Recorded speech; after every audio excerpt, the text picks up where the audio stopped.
This week I'm up on the Yorkshire Moors, a place of great inspiration for Emily Bronte, author of Wuthering Heights. We'll discover her Christian roots and celebrate the 200th anniversary of her birth. Welcome to Songs of Praise.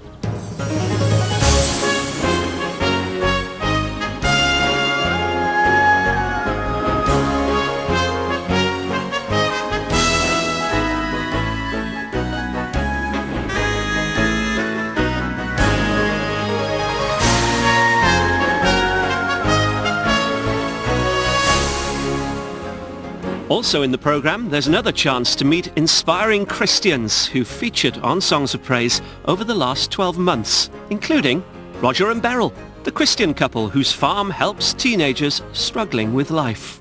Seeing a young person's life change, that's special. We meet Barney, a Christian from South Yorkshire, going for his first job. And the amazing 13-year-old using her entrepreneurial Christian spirit to help the homeless in Preston. It doesn't matter about your age, whether you're old or whether you're young, it shouldn't matter what you do as long as you're making a difference.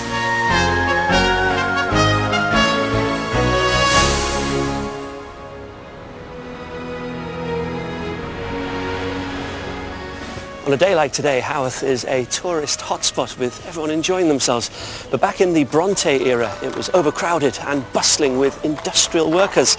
And the heart and soul of this Pennine village was its church. In 1820, Patrick Bronte was invited to become the rector of Haworth Parish Church. So he moved to the village with his wife Maria and their 6 children. Patrick was known for his fiery and passionate preaching, which undoubtedly had an impact on his daughters, Charlotte, Anne and Emily Bronte. They wrote some of the world's best-loved novels, all inspired by the Yorkshire landscape. And our first hymn comes from the Minster town of Halifax in Yorkshire.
Every year, visitors come from far and wide to visit this building, the Bronte family's home. It's now the Bronte Parsonage Museum. Emily grew up here, and it's where she developed the ideas for her writing. Well, many lay claim to being Bronte fans, but you're a real enthusiast, Isabel. Why have you brought me to this room in particular? Well, I've brought you to the room in which the famous Bronte novels actually were written. At this very table, Charlotte's Jane Eyre, Emily's Wuthering Heights and Anne's The Tenant of Wildfell Hall were written. Very odd to think that, three children from the same family would turn out into these world-renowned writers. Yes, that's really why the story of the Bronte sisters is so special. And of course, it's also about the particular area that they came from, this rather faraway place in Yorkshire. What was life like for them living here in Haworth? Although they had quite a lot of tragedy in their childhood, their mother died when they were still very young, and so did the two eldest sisters from TB, they seem to have had a very normal, happy, boisterous childhood. And they were, of course, the vicar's children, so they would have been expected to go to church. But Emily in particular would not allow herself, I don't think, to be straitjacketed by the typical image or the typical behaviour expected of a vicar's daughter. She was much more of a free spirit. Lots has been said about whether Emily was a Christian or not. What's your view of this? Well, I think she was an intensely spiritual person, but she didn't always choose to express that spirituality in a traditional Christian manner.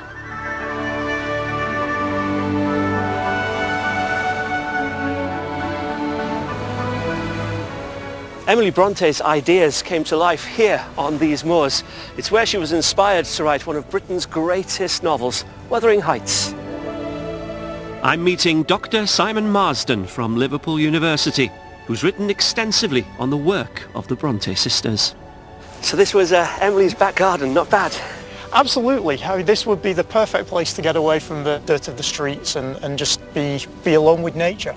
And you can understand that she would take inspiration from somewhere so beautiful. But of course you see it on a day like this with the sun shining, but she also writes about the moors in times of winter, of storm. She enjoys the bleakness and writes so beautifully about that in Wuthering Heights, of course. Also in Wuthering Heights you get the whole Christianity theme running through it as well. A lot's been made of that. It's sometimes been seen as an anti-Christian novel, it's sometimes been seen as a pro-Christian novel, and pretty much everything in between. What do you reckon? I think it's a novel that looks at the dark sides of Christianity.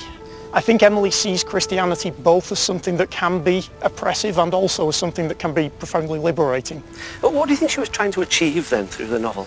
She was trying to say something about the world as she saw it. She was trying to write about human imperfection and flaw. There's a profound human capacity for love, for beauty, for forgiveness, and really both of those things coexist in the novel, and I think coexist in a view of humanity. Absolutely, and Christianity as well. Absolutely.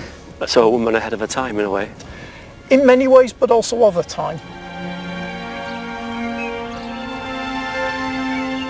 Emily Bronte allegedly had a taste for Beethoven's music, and it was he who composed the tune for our next hymn, Joyful, Joyful.